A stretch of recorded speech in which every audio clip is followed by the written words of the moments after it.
तो दोस्तों welcome back. तो भाई आज के वीडियो में हम नारुतो एंड बोरुतो के सबसे वाडियो and mysterious clan the Otsutsuki clan के पूरे हिस्ट्री के बारे में जानेंगे कि आखिर ये ओत्सुत्सुकी क्लैन के लोग है कौन, आए कहां से, आए तो क्यों आए और इनका मकसद क्या है और चाहते क्या है, बता दो ना। बाय द वे हम 50 के सब्सक्राइबर्स के बहुत ही ज्यादा क्लोज है, तो सब्सक्राइब करो यार, क्योंकि 50 के सब्सक्राइबर्स पे मैं Q&A वीडियो लाने वाला हूँ। और भाई अगर बाई चांस 100 के हो गए, जो कि ऑफ कोर्स नहीं होने वाले, पर इन चांस हुए तो मैं 100% साइतामा का कॉस्प्ले करूंगा। सो मेरा नाम है सेंड्रो एंड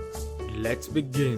देखो ओत्सुत्सुकी क्लैन की ट्रू ओरिजिन तो भाई किसी को भी नहीं पता फिलहाल के लिए, क्योंकि बोरुतो मांगा अभी भी चल रहा है। पर according to the Naruto data books कई सालों लाखों साल पहले एक शिबाई नाम का ओत्सुत्सुकी था जो कि कई बार खुद को रिवाइव करता है, जिससे वो मल्टीपल इवोल्यूशन से गुजरता है, जिसके कारण इतनी बार रिवाइव एंड इवॉल्व होने के कारण शिबाई एक अलग ही गॉड लाइक पावर्स को पोजेस कर लेता है और एक लिटरल गॉड बन जाता है और इवेंचुअली खुद की फिजिकल बॉडी तक को छोड़ देता है और एक अलग ही डायमेंशन में शिफ्ट हो जाता है। तो ऐसे ही और पावरफुल बनने के लिए और खुद को रिवाइव करने के लिए सारे ओत्सुत्सुकी लाखों सालों से अलग अलग प्लैनेट जाते हैं, जहां वो एक गॉड ट्री प्लांट करते हैं, जिससे प्लांट करके वो गॉड ट्री उस प्लैनेट के सारे चक्रा एंड जेनेटिक डेटा को एब्जॉर्ब कर लेता है और एक चक्रा फ्रूट देता है, जिसे खाकर ये ओत्सुत्सुकी और पावरफुल बनते हैं और फिर नेक्स्ट प्लैनेट ढूंढने जाते हैं। तो ऐसे ही कई सालों पहले कागुया एंड इशिकी नाम के दो ओत्सुत्सुकी अर्थ पे आते हैं ताकि वो अर्थ पे गॉड ट्री को प्लांट करके अर्थ के चक्रा फ्रूट को खा सके,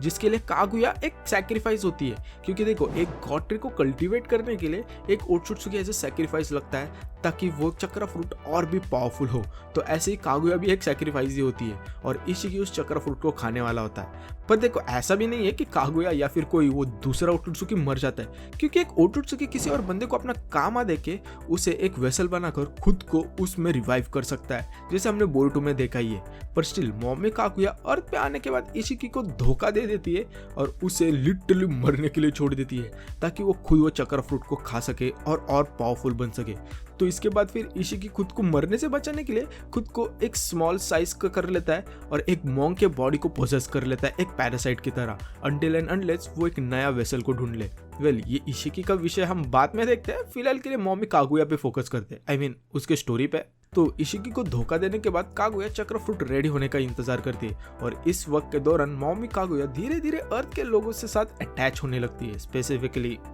लॉर्ड तेंजी के साथ। भाई क्या ही फ्लेक्स है यार, लिटरली एक एलियन के साथ किया है इसने, एक एलियन के साथ, छोड़ो भाई क्या ही बोलूं। तो लॉर्ड तेंजी के सील ऑफ निंजुत्सु और प्यार के कारण मोमी कागुया अर्थ को डिस्ट्रॉय करने का प्लान ड्रॉप कर देती है और सोचती है कि वो सारे अर्थ पे वॉर स्टॉप कर देगी, जिसके लिए वो चक्रा फ्रूट खा के एक गॉडली पावर्स को अवेकन कर लेती है और फिर पूरे वर्ल्ड में वॉर को स्टॉप कर देती है बाय यूजिंग इन्फिनिट त्सुकियोमी, जिसके कारण मोमी कागुया सबके लिए एक भगवान बन जाती है और वर्ल्ड में भी एक पीस आ जाता है, पर शॉर्ट टाइम के लिए। क्योंकि देखो थोड़े टाइम बाद मोमी कागुया कुछ उन ट्रैप्ड लोगों को व्हाइट ज़ेत्सु के आर्मी में बदल देती है इन केस ओत्सुत्सुकी क्लैन उस पे अटैक करने आए तो। पर ये चीज को देखकर अर्थ के सारे लोग कागुया को एक मॉन्स्टर समझने लगती है। पर स्टिल भाई कागुया पूरी मैनकाइंड को खत्म नहीं करना चाहती होती है, तो कागुया थोड़े बहुत लोगों के मेमोरीज को अल्टर करके उन्हें गेंजुत्सु से फ्री कर देती है और अर्थ पे रूल करना चालू कर देती है। वेल ये सब होने के बाद मोमी कागुया अपने दो बच्चे हामुरा एंड हागुरोमो को जन्म देती है, जिससे हामुरा एंड हागुरोमो फर्स्ट पर्सन बनते बॉर्न विद चक्रा। ये होने के बाद कुछ ही सालों में कागुया को क्या होता है क्या पता, और वो सारे अर्थ के चक्र को कंज्यूम करने का सोचती है टू अचीव मोर पावर। तो इसके लिए कागुया गॉड ट्री के साथ मर्ज होकर खुद ही 10 टेल्स बन जाती है और सब खत्म करने लगती है। इसे देखकर हागुरोमो एंड हामुरा दोनों अपनी माँ कागुया को रोकने जाते हैं और हागुरोमो 10 टेल्स का चक्रा खुद में ही सील कर लेता है और इवेंचुअली उस मॉन्स्टर को 6 पाथ शिबाकु टेंसे में सील कर देता है, जिसके कारण मून बनता है और फिर 10 टेल्स के हस्क को वो मून पे एक सीक्रेट लोकेशन पे सील कर देता है। पर जस्ट कागुया मरने से पहले अपने विल का एक फिजिकल मैनिफेस्टेशन बनाती है बाय द नेम काला ज़ेत्सु, जिसका एक ही पर्पस होता है, that is to revive Kaguya. Well ये सब होने के बाद हामुरा अपने क्लैन के कुछ लोगों को लेकर मून पे शिफ्ट हो जाता है, जहां वो अपना न्यू फैमिली स्टार्ट करता है in order to protect the 10 tails husk, जिसके लिए फिर हामुरा एक एनर्जी वेसल भी बनाता है अपने न्यू आइस 10 से गन के मदद से, जिसके लिए सारे न्यू बॉर्न की बैकुगन सील की जाती करती है in order to power the vessel, क्योंकि यही वेसल से वो एनर्जी को रीजनरेट कर पाते हैं और इसी वजह से तो भाई वो मून को कॉलोनाइज कर पाए थे। ऑन द अदर हैंड हागुरोमो अर्थ पे रहता है और पूरा वर्ल्ड घूमता है, जहाँ वो सभी को अपने टीचिंग्स ऑफ निंजू सिखाता है, जिसे हम फिलहाल निंजुत्सु के नाम से भी जानते हैं। इसके बाद हागुरोमो मरने से पहले अपने चक्र को 9 डिफरेंट टेल्ड बीस्ट में स्प्लिट कर देता है, जिससे कोई भी 10 टेल्स को रिवाइव ना कर सके और उन 9 टेल्ड बीस्ट को सारी दुनिया में स्कैटर कर देता है। वेल, एक और चीज है कि हागुरोमो के 2 बेटे भी थे, जो कि थे आशुरा एंड इंदिरा। सो मरने से पहले हागुरोमो अपने छोटे बेटे आशुरा को अपना सक्सेसर बना देता है और उसे अपने पीस के मिशन को फॉलो करने को बोलता है। वेल, इस चीज को देखकर फिर बड़ा बेटा इंदिरा बहुत ही ज्यादा गुस्सा हो जाता है, क्योंकि भाई उसे बनना था सक्सेसर, जिसके कारण वो बहुत ही ज्यादा बिटर हो जाता है और इवेंचुअली अपने बाप एंड आशुरा के खिलाफ होकर विलेज पर अटैक कर देता है। और फिर भाई दोनों भाइयों में फाइट होती है, पर आखिर में आशुरा इंदिरा को हरा देता है और उसे जाने बोलता है, जिसके बाद इंदिरा वहां से कल्टी मारकर अपना एक नया क्लैन शुरू कर देता है, जो कि आगे जाके उसके डिसेंडेंट बनते हैं, जो कि होते हैं उचिया क्लैन, और आशुरा के डिसेंडेंट सेंजू क्लैन बनते हैं। और फिर आशुरा एंड इंदिरा के पास्ट के कारण इनके राइवरली सालों सालों तक चलती है, जो कि उनके डिसेंडेंट कैरी ऑन करते हैं, जो कि हमने एनिमे में उचिया और सेंजू क्लैन के बीच में देखा ही है। ऐसे ही सालों सालों इंदिरा एंड आशुरा के रीइंकार्नेशन आते हैं, जिनमें हमेशा फाइट होती है और वॉर भी, पर आखिर में जाके इंदिरा एंड आशुरा के लास्ट इनकार्नेशन अपने नारुतो एंड सास्के होते हैं, जो कि 4th ग्रेड निंजा वॉर के वक्त जब कागुया फिर से रिवाइव हो जाती है, तब नारुतो एंड सास्के हागुरोमो से 6 चक्र मिलने के बाद तब वो कागुया को फाइनली सील कर देते हैं और कांस्टेंट साइकिल ऑफ हेट्रेड को रोक देते हैं और वॉर्स को फाइनली खत्म भी कर देते हैं। वेल, ये सब अर्थ में चल ही रहा होता है कि मून पे अलग ही पाउटेगिरी चालू होता है, क्योंकि हामुरा के मरने के बाद मून की branch family and main family, जो कि ओत्सुत्सुकी के डायरेक्ट डिसेंडेंट है, उनमें ही सिविल वॉर होती है, क्योंकि मेन फैमिली को ये लगता है कि हामुरा अर्थ को डिस्ट्रॉय करना चाहता है, जबकि ब्रांच फैमिली बोलती है कि हामुरा अर्थ को प्रोटेक्ट करना चाहता है जब भी वो मुसीबत में आए तब। फिर इसी वॉर में मेन फैमिली ब्रांच फैमिली को हरा देती है। ऑफ कोर्स भाई ये तो होना ही था, बाय यूजिंग वेपनाइज्ड टेंसेगन, और पूरे मून के ऊपर कंट्रोल ले लेती है। इसके बाद कुछ 1000 साल बाद टोनेरी, जो कि द ओनली सर्वाइविंग ओत्सुत्सुकी है, उसे ब्रांच फैमिली बोलती है कि डिमोनिक स्टैचू चोरी हो गया है और इसे यूज करके अर्थ पे कागुया को रिवाइव किया गया था, पर वो फिर से सील हो चुकी है। इसे सुनकर टोनेरी हागुरोमो के वर्ल्ड को एक फेलियर बोलने लगता है और सोचता है कि अर्थ को डिस्ट्रॉय करना ही करेक्ट ऑप्शन है। इसलिए अगर तुम्हें याद हो कि नारुतो के लास्ट मूवी में हम टोनेरी को देखते हैं कि वो मून को अर्थ से कोलाइड करने का प्लान करता है, जिसके लिए वो हानाबी के आइस को लेकर अपने टेंसेगन का अवेकन करता है और मेरी प्यारी हिनाटो को भी किडनैप करता है। साले को बम से उड़ा दूंगा एक बार हाथ में आ जाए। वेल, इसके बाद फिर नारुतो भी जाता है मून पे मेरी हिनाटा को बचाने के लिए। मैं होता तो मैं भी जाता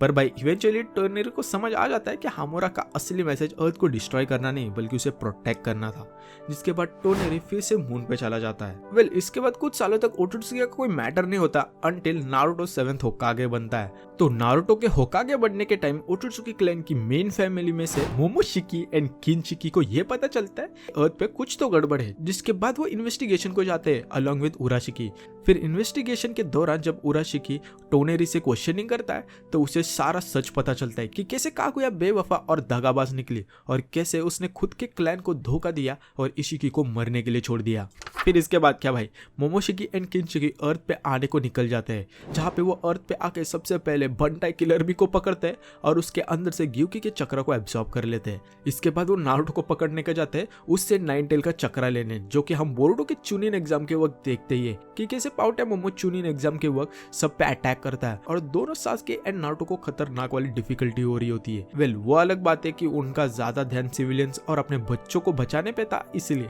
पर स्टिल इसी फाइट के दौरान पाउटे बोरुतो को फर्स्ट टाइम पता चलता है कि अपना नारुतो क्या चीज है और आखिर वो होकागे है तो क्यों है, जब वो खुद को काइंड ऑफ सैक्रिफाइस कर देता है अपने विलेज के लोगों को बचाने के लिए। वेल, इसके बाद मोमोशिकी एंड किनशिकी दोनों नारुतो को लेकर दूसरे डायमेंशन चले जाते हैं, जहाँ वो नारुतो का चक्रा एब्जॉर्ब करते रहते हैं, पर इवेंचुअली बोरुतो, सास्के एंड बाकी सारे कागे भी आते हैं नारुतो को बचाने के लिए। वेल, फिर आखिर में नारुतो एंड सास्के मोमोशिकी को इवेंचुअली हरा देते हैं, जिसके बाद वो फिर से घर चले जाते हैं। पर एक चीज पाउटे मोमोशिकी कर देता है मरने से पहले, कि वो अपना कामा बोरुतो को दे देता है और उसे अपना एक वेसल बना देता है जिससे वो उसमें रेजरेक्ट हो जाए। वेल, ये सब होने के बाद हम फर्स्ट टाइम इशिकी को देखते हैं, जो कि जिगन के बॉडी में होता है। और उसने भी अपने लिए एक वेसल ढूंढ लिया होता है बाय द नेम कवाकी, जिसका यूज करके वो खुद को रिवाइव करने वाला होता है, जिससे हमने बोरुटो एनिमे में देखा ही है। पर सुन, ये प्लान भी इशिकी का फेल हो जाता है जब आमाडो एंड काशिन कोजी उसे धोखा दे देते हैं। भाई यार, ये इशिकी का नसीब ही खराब है, जो दिखता है वो इसे धोखा देता है। ये होने के बाद इशिकी जिगेन के बॉडी में से रिवाइव हो जाता है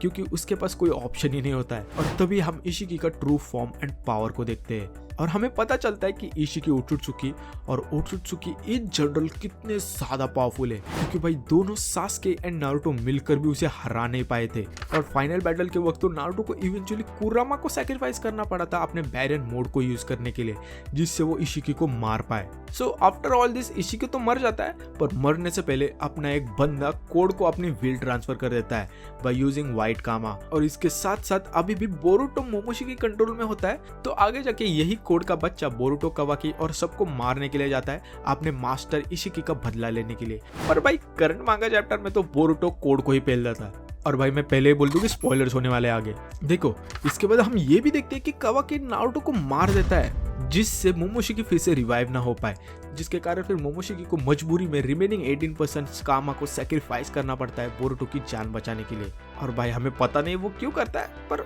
पता चल जाएगा। और ऐसे देखा जाए तो फिलहाल के लिए इतना ही हिस्ट्री हमें पता है ओटोत्सुकी के बारे में, क्योंकि भाई आगे जाके बोरुटो में कुछ और भी वाड़ी हो रहा है। लाइक कोड के क्लॉ मार्क से गॉड ट्री ह्यूमनॉइड वर्जन बन गए, जो कि टेंटेल जितने पावरफुल है। आई मीन आफ्टर ऑल वो टेंटेल का वर्जन है तो ये होगा ही, पर भाई ये तो क्रेजी है। लाइक मैंने अभी तक पूरी ब्लू वॉर्टेक्स की मांगा पढ़ी नहीं है, तो कुछ ज्यादा बोल नहीं पाऊंगा, पर ओटोत्सुकी हिस्ट्री तो भाई यही तक थी। सो आई होप सो तुम्हें ओटोत्सुकी क्लैन के पूरी हिस्ट्री के बारे में समझ आ गया होगा और ओटोत्सुकी क्लैन के लोग फर्स्ट टाइम अर्थ पे क्यों आए थे। पर स्टिल भाई अभी भी उनका मोटिव क्या है वो तो भाई किसी को भी नहीं पता। लाइक मोमोशिकी बोरुटो को किस थ्रेट के बारे में बोल रहा होता है वो भी अभी तक एक मिस्ट्री है। वैसे तुम्हें क्या लगता है कमेंट सेक्शन में बताना। आई होप सो तुम्हें ये वीडियो पसंद आई हो, और अगर आई हो तो ऑफ कोर्स भाई लाइक और सब्सक्राइब करो। सो मिलते हैं नेक्स्ट वीडियो में, तब तक के लिए be the best, bye bye.